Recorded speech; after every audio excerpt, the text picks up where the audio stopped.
Welcome everyone to the African American Museum Library. I'm Vita, the Museum Project Coordinator. Today we have a really special guest in the house, but before we introduce you to our special guest, I'd like to tell you a little bit about the institution. We are a research institution for African American history and culture. 4 departments. We have a reference library, over 16,000 titles in our reference library, which does not include a rare book collection. Oldest book is 1815. We also have a seed lending library. The seed lending library is open to the public. Get seeds for free, take them home, grow them in small containers or large containers, and we hope that you will bring us some seed back. That's why we call it the seed lending library. Our museum gallery now holds a lot of traveling exhibitions, but pretty much more exhibitions from our collection. The main exhibition that we have, which is permanent, is Visions Toward Tomorrow, which is a history of Oakland beginning with the 1800s. Now, I'm going to have my library assistant to come up, and I'm going to ask him a few questions about our archives collection and the tours, because he coordinates the tour. Marco, when are the tours here? We have our tours by appointment during the week, Tuesday through Friday, and Saturdays we have noon tours, walk-in tours. Okay. And what are some of the collections that are more popular for people who are requesting to come here to research? We have a number of collections such as entrepreneurs like Maury Turner, the collections of Annette Bruce Hudson, Luther Hudson, Pullman Porters, so there's over 160 collections.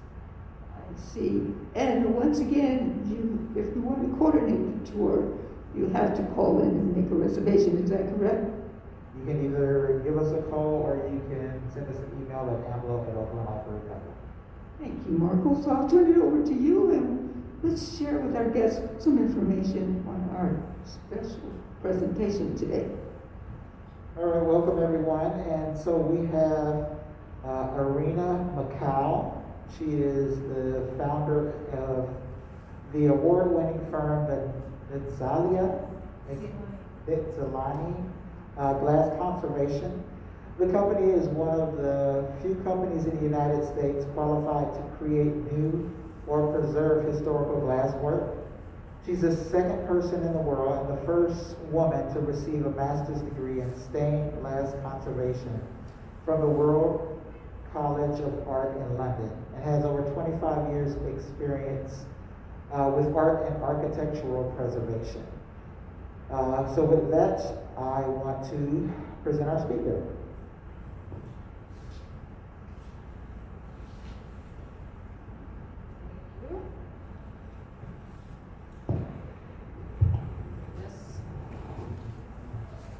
To talk with my hands. Welcome. If anyone wants to come and sit, even if it's for a little bit of time. So with this presentation, I'll give you a little bit of background about my company, Nzilani Glass Conservation. Then I'll give an overview of what stained glass is, and then I'll finally give you examples of different types of projects that Nzilani has worked on, both in downtown Oakland and how the company, which is based in West Oakland, how we serve the greater community of California and even the nation in different states that we worked in.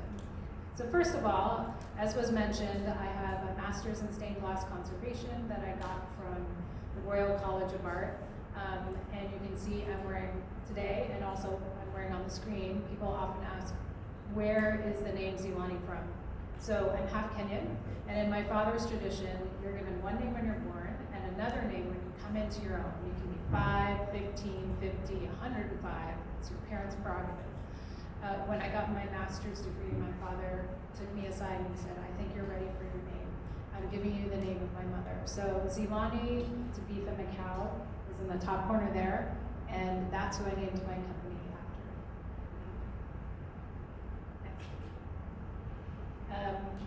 This was sort of touched on already. We are based in West Oakland, and we specialize in stained glass. And our motto is be safe, have fun, do excellent work, and we'll explore that a little bit later. So first, be safe. if you haven't worked with stained glass or lead and art glass before, lead and glass are the primary components. So if you're not safe, the team doesn't feel comfortable to do excellent work, and certainly they're not having fun. So the first prerogative is to make sure that everyone is informed and has information about how they can be safe while we're working on this amazing material. Have fun. So we normally work, and we're known for working on monumental stained glass pieces, but we also work on really tiny pieces too. So this is a piece from the Getty. It's about this big, and we work with museums, and this is just the progression of conservation treatment. We also work in residential homes, so these are replicas of other pieces that were in the building, and the client wanted us to make copies, so we expended them out by 15%. And we're also known predominantly for doing monumental work, so this is us working at Greece Cathedral. It was a 4-year project. The first year was doing a survey of all the windows. The second year was working on the New Testament. Third year, Old Testament, and the fourth year was half of the Acts, and we're still going. Next. This is sort of what the company motto is. We're a 100% Black women-owned company, 100% female management, and we welcome all types of people who work at the company. And I want to give you a couple examples of previous employees and how transferable skills. You don't have to just have a master's in stained glass conservation to work and excel in the company. Next. This is Najah. She is a glass blower, and obviously her experience with glass transferred directly to our work. This is Jesse. He specializes in mosaics, and when we're working on glass cutting specifically and really small pieces, and also thinking about color matching, he was spot on.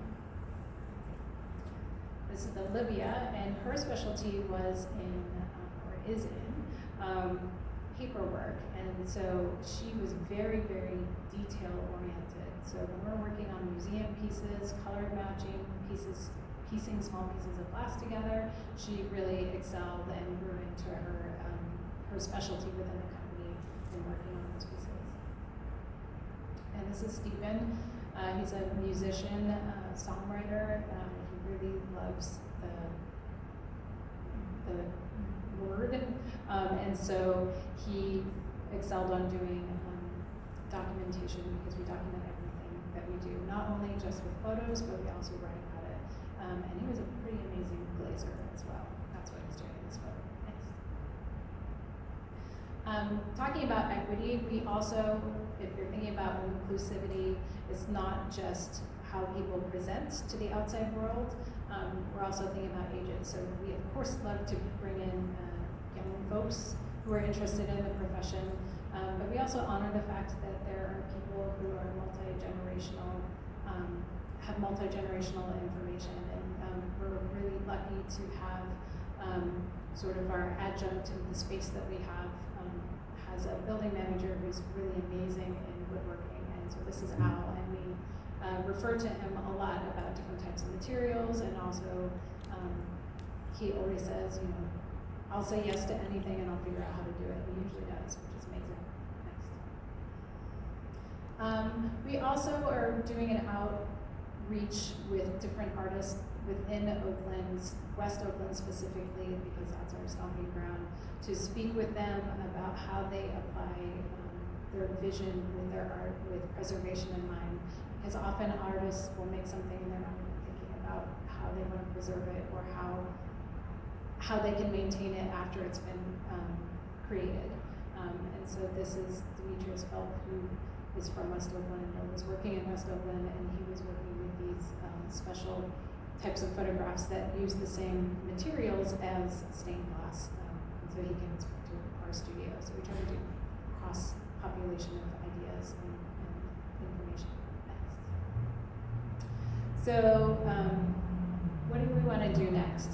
Sort of what I'm doing here, doing more reach out to the community and having people understand about conservation and preservation, and also the new work that we do. Okay. So just thinking about how Nzilani works together and what types of folks work within and function well within the group.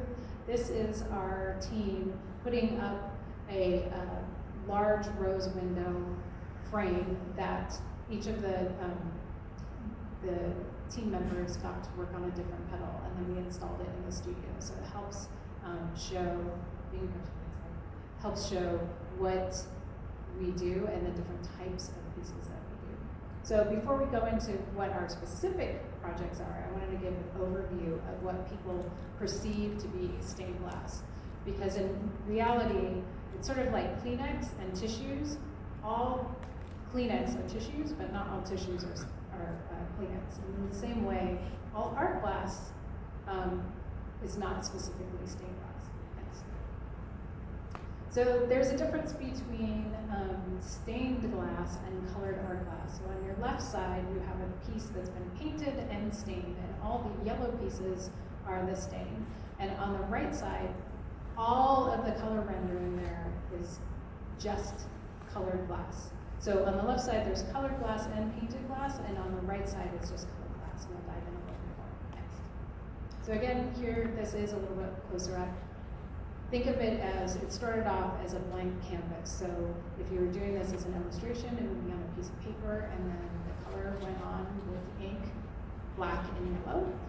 But because this wasn't paper, it was glass. It was clear glass, and then the outline of the figure was done with glass paint, and then the stain was applied with silver nitrate. So all the yellows, even though they're different hues, are stained glass.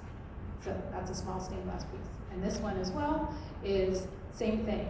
One piece of clear glass that was painted and stained. So this example is something that I made, and it's colored glass. So the red is just started off as a clean sheet of red glass, and then it's painted, cut out pieces, and then the green is also cut out and painted, and then glazed together. So this is not stained glass, technically, it's leaded art glass, or painted leaded art glass. And then this is another piece that was made, fabricated by Nzilani, colored and textured glass. So you see the color gradations, those weren't painted on, it was inherent in the glass. Next. Another common perception is that glass drips over time or it droops down, especially in European pieces. People say, oh, you know, this is from a church from 14th century and the thicker glass is on the bottom, so it's dripped over time. Molecularly, that's true, but in reality, it's just because it was blown, and then the glass artist selected to put the thicker, more substantial part on the bottom and the thinner part on the top. And then, of course, lead is the other piece of the puzzle. So when you are traditionally making leaded art glass, you have lead cames, and the lead strips go around every single piece of glass, and then when they join up, they're soldered on that joint, only on the joint.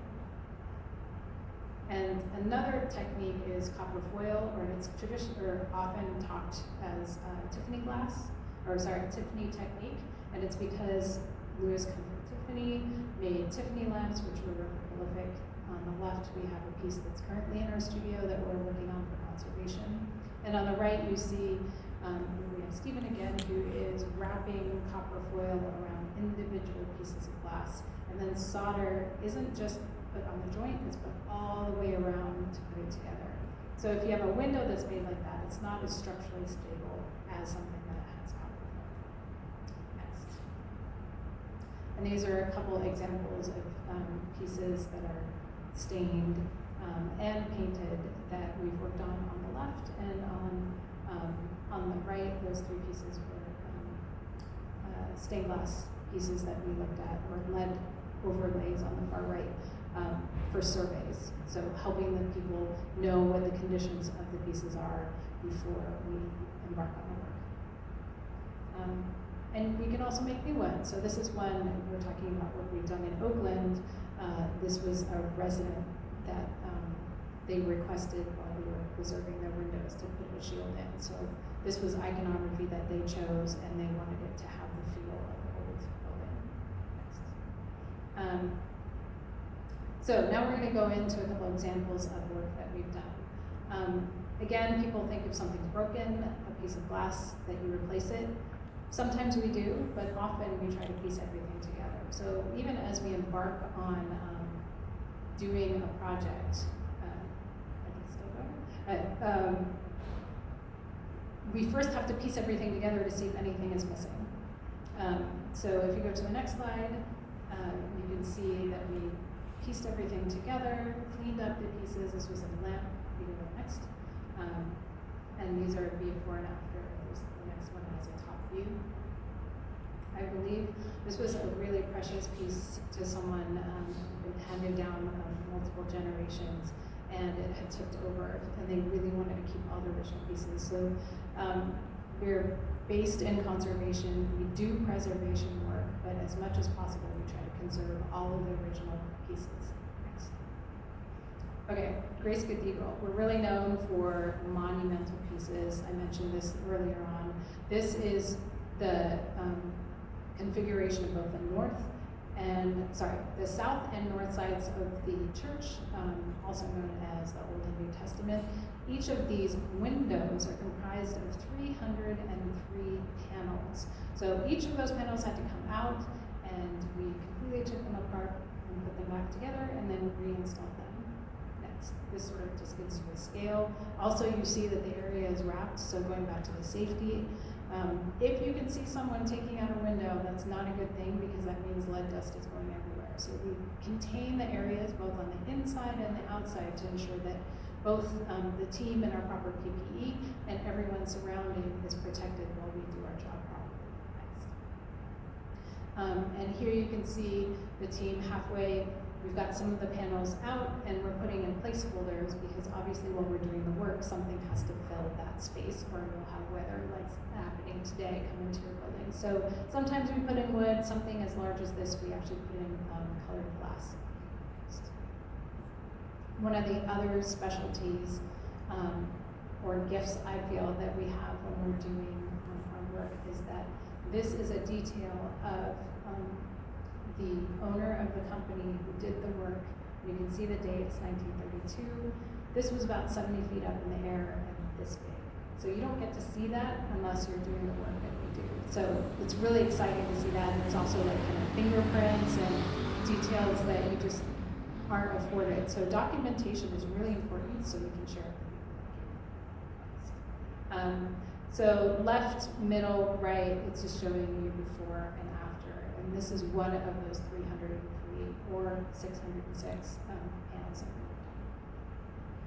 One of the other things I like to do, again, is reaching out to the community. So while we were working at Grace Cathedral, I had the opportunity to talk to an elementary school, and we went through, and this is a third grader coming up and pointing to different parts. So that type of engagement, instead of just sitting and looking at something for a long time, means that they also, A, understand that it's a profession that they can do, and B, they're really engaged rather than just sitting and looking at something. This is reference to show you where the next photo is, which is, that's me. So in these photos that we're looking at, if you see a green hard hat, most likely that's me, because when we're in our gear, it's really hard to figure out who is who unless you've got a name tag on.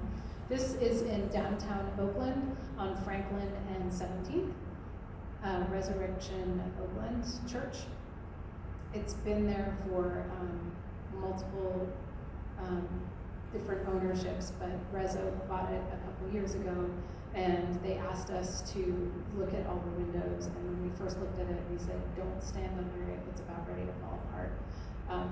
I have a whole 1 hour talk about the preservation of this work, so if you're interested, you can reach out and we can share that with you. This is a process of us taking it out. Then the next step is documenting how the panels looked beforehand. Next.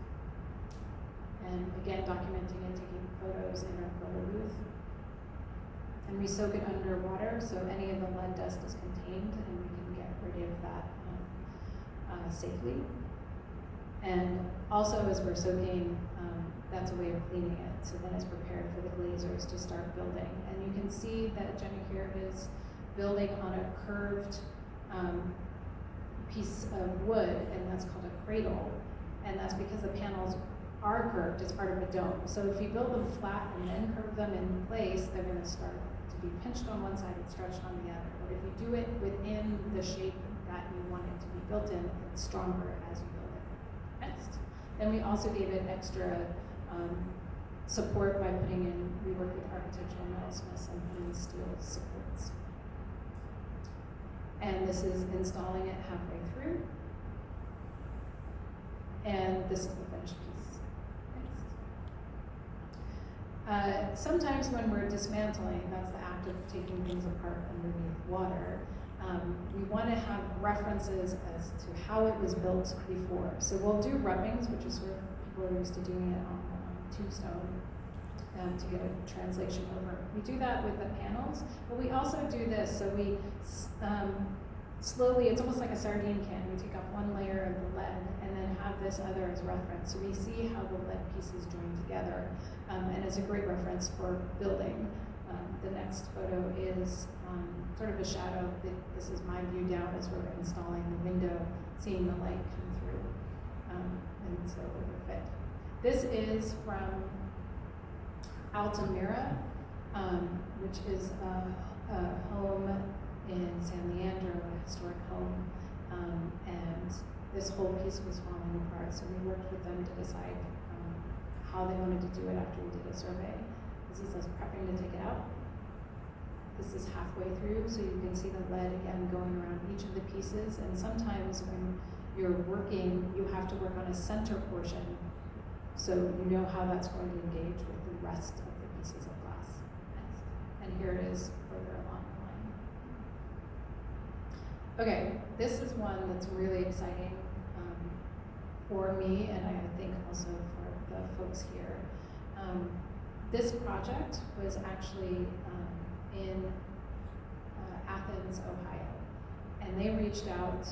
They have these amazing stained glass windows, and this is Mount Zion Baptist Church, which no longer, actually if you can go back a slide,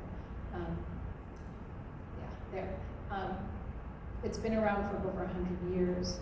The church no longer has a really large population or parishioners, but they want to keep the building because it's really important for that.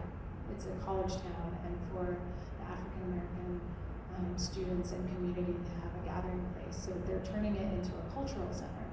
And the National Trust for Historic Preservation connected me with the folks there to do a survey first, and then after that, there are lots of issues that need to be done with the building, and including the foundation. And so the windows had to be taken out. They needed to be rebuilt anyway, but our motto is windows are first out, last in, because any work on the rest of the building could have furthered the damage to the windows. So in September, I went out as a consultant. So I worked with, since it's Women's History Month, I connected with a woman-owned business in Ohio, and then next. These are some of her folks who are interested in our training in preservation but had never had any experience in stained glass. So bringing our expertise from Oakland, going out there and rising and elevating other people to learn about this trade is something that I'm really passionate about. So here's the team taping down all the panels before we took them out. The frame was, I'd never seen a frame this flexible before. So we had to tape everything inside and out, and then next step. Here we are partially removing the panels and putting them into crates. And the next one should be a video. So part of what I did was train the team on how to remove a window that is 7 feet tall. None of the glass was broken. This was their Jesus window, and in other sections we were able to fold some of the windows based on the design, but this one couldn't be folded. So there's people outside and people inside, and we had to work together to not bend it while we were removing it out of the frame and then tipping it to go into the crate. Another component that we sometimes work with that people sometimes don't think about is asbestos, and that's mixed into the putty that goes around the framework of the windows. So sometimes our active preservation is actually documenting what was there before and then creating something in the vision of what the original artist did, but based on the condition of the window, it no longer can be salvaged or preserved and put back into place. And this is an example of that. So watering down everything to keep everything contained. Again, we have a containment unit.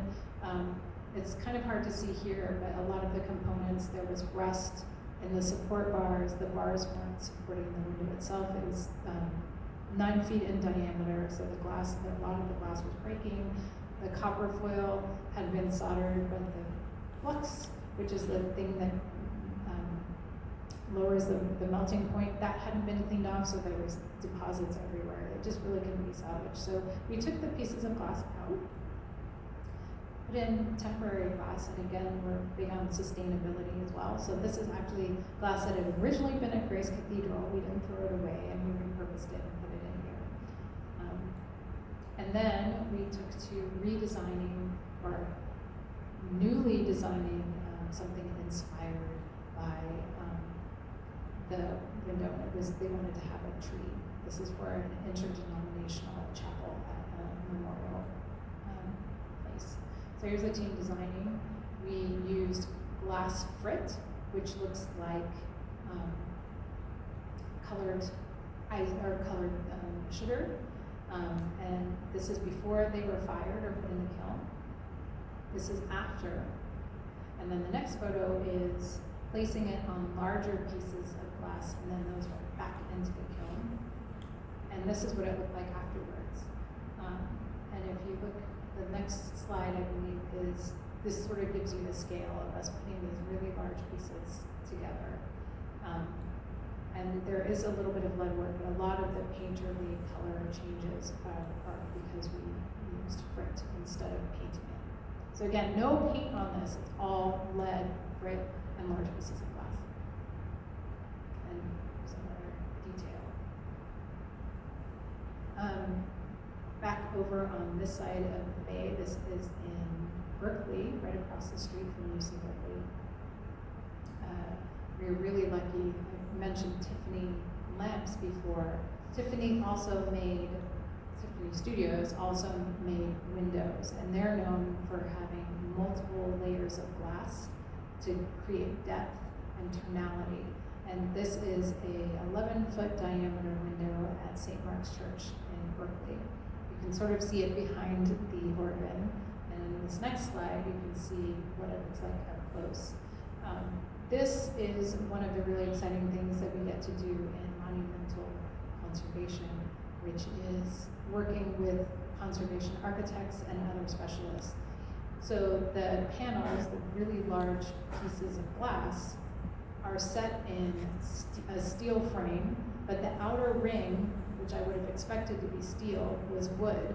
And over time, this is over 100 years old, the wood had rotted, so the whole piece had slotted down 2 inches and wasn't being supported.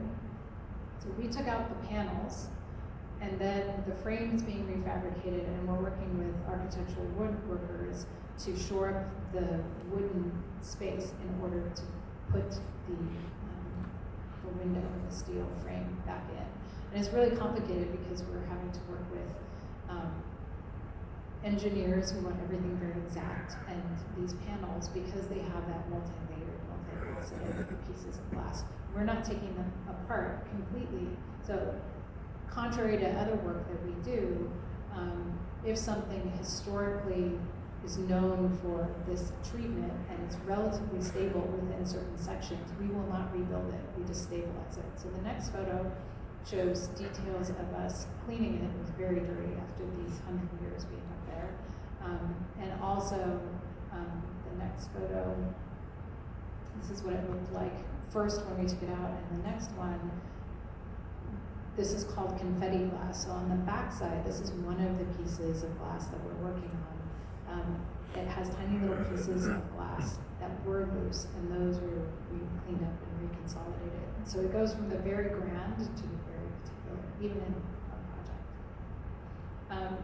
So going back to how we work and how I like to work and how my vision is for sustainability and inclusion.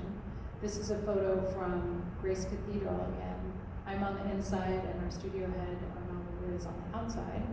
And if you look sort of where that pink spot is, where I'm looking, you can see there's a groove in the cement, which is acting like old time stone, medieval stone.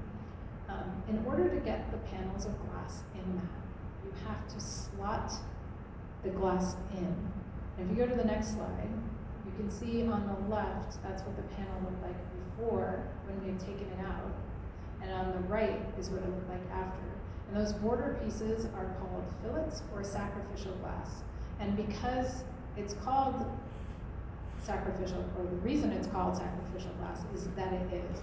Because historically, what happened was people, when you have warring factions, and you go into an area that you want to destroy this iconography, if you hear that someone's coming, you smash the sacrificial borders, you take out the majority of the window, and then when everything is fine, you put in more pieces and reinstall it.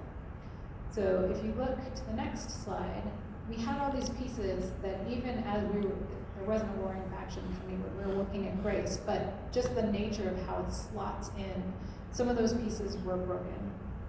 So instead of throwing them away, we saved all of those pieces, categorized them by color, and as the progression of the restoration project happened, the team, because we're all artists, built another panel from those small pieces. And it was kind of a nice release for everyone, especially since the team works hourly and I honor the fact that they've chosen to work for my company. They actually, if you can go back to the video, it's run it a couple times. Sometimes when you're working on a project, you get to 7 hours and it's a good stopping point, but you want to work your 8 hours. So this was sort of in the corner and people could just go up and work on whatever they wanted to do. And our normal work, our conservation work is so exacting to the 32nd of an inch that this was a nice counterpart to that, because the only rules were there is no pattern and you can't pre-decide what you're going to do because you don't know what other people are going to do after you, you know. So it turned into this really nice freeform. Now if you could move forward. And we also used offcuts from when we were doing the restoration work. So every piece was saved. And together they were sort of a nice counterpoint to looking to the past and also looking to the future. So this is what it looks like in reflected light. And this is what it looks like in transmitted light going through. And Grace was so excited about this project that they actually purchased it, and it's now in their front entrance. Initially, we made it with a steel frame, and it seemed a little cold. So again, talking about inclusion and multi-generational working together. I worked with, shout out to my child, one of my kids came in and worked with Al to build a frame. And then this is the final frame of all the pieces. And to me, this symbolizes what my hope is for Nzilani. So inside, we've got all those fillets created by all the past and present employees of Nzilani. And then the wood around it is sort of me holding everything together. So maybe I'm not doing all the work, but I'm helping everyone get to that point. And the final photo for this section is, this is where it is at Grace Cathedral. So anyone can go visit it anytime. It's right in the front by their kiosk. Next. So this is where I invite everyone to do any of those things and also ask questions. I believe, unless there's anything else. So yeah, questions. Thank you.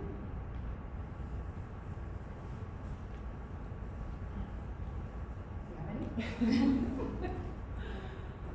question, I have a question for you. Sure. Which process is more difficult, the colored glass opposed to the stained glass? Right, so I'm gonna repeat that so it can be heard. Yes. What process is more difficult? Stained glass or painted glass or colored glass? It's actually a really challenging question because there's so many components. Obviously, if you're going to stain the glass and paint it, that's one more step. But you could have a colored glass piece with tiny little pieces of colored glass, like some of the Tiffany lamps or someone doing their own work, tiny little pieces. That would be a lot more time consuming than a larger window with larger pieces of glass that have just gestural paint on it. So it depends on the design, it depends where it's going to go, it depends if you have to, a lot of the things when we're making new pieces, we have to think about new codes, right? Because how windows were made 100 years ago, the code wasn't the same as how it is. You think about the demographic of where that building is, and maybe now you need protection on the outside rather than just having a plain window. Although I always say the best protection is reaching out to the environment in which you're in and inviting people in and telling them what you're doing. As long as it becomes part of their piece, their window, there's a lot less things that happen with the windows. And then even with the painting, that takes years and years to learn different painting styles. In Europe, I did a couple internships when I was getting my master's, and the traditional way is you're moving up in your painting. So for a while, maybe you just do foliage, and then maybe you get to do drapery or clothes, and then you move up to hands and feet, and then the final echelon is doing faces. And we here in the States tend to be more organic, and you learn everything as you're working along or whatever the project needs. It's exciting. It's beautiful. The work is just exciting. I mean, I'm just amazed. Yeah. I didn't know anything about this. So I'm so glad that you're here today and we're recording this because even the people who are not here today, they can actually come here and they can view it. And with your permission, if we do a YouTube, they could also look at the YouTube. Right. We have a question in the front. What was your favorite project so far and why?